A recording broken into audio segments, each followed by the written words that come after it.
Hey guys, my name's Dano. I live in the cities here at Minneapolis, and I'm going to tell you a little bit about taking a risk. I was living a life of just kind of doing whatever I wanted, not really too interested in following God. But then it just kind of got worse and worse, and my situation was just kind of going downhill. So I kind of started to think like, boy, maybe I need to change something here. The thing of it was is that I grew up in a church. I didn't like it much. Kind of what I thought it was going to do for me, it just didn't really do anything.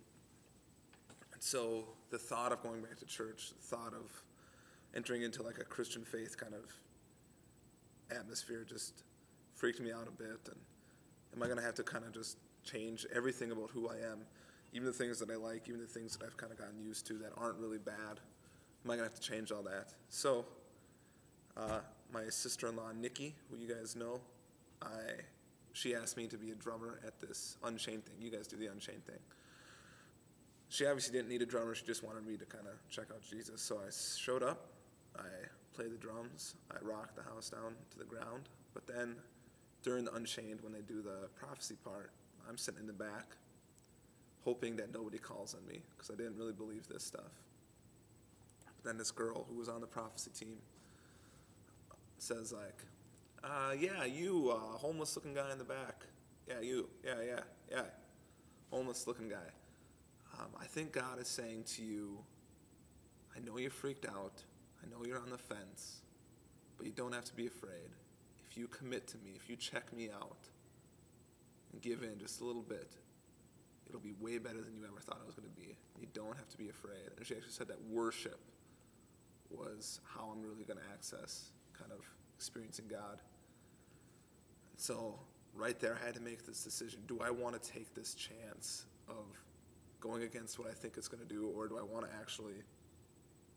So basically I said I can either walk away or I can take this chance because it really seemed good to me at the time. My life was a mess. I felt like crap about myself. I didn't really know who I was, and I was stuck in all this addiction and all this just destructive behavior. And not just drugs and not just, obvious things. I actually just had stuff that a lot of people deal with that I still kind of deal with today, about just self-image and self-esteem and stuff. But I decided to take that risk and say, okay, Jesus, if you want to show me what you're all about, come on ahead, go ahead, come on in. And what happened from that day significantly changed everything I've ever known. I'm still the same Dano, I'm still the same guy, I still like a lot of the same stuff. But along with that, I'm now experiencing God in a real way. He's shown me the purpose he has for my life. And I often have to go to him, and he actually often tells me what he thinks about me, who he thinks I am, who he created me to be, the good things that he has in mind about me, for me. And it's great. And it all started with taking that risk. Peace.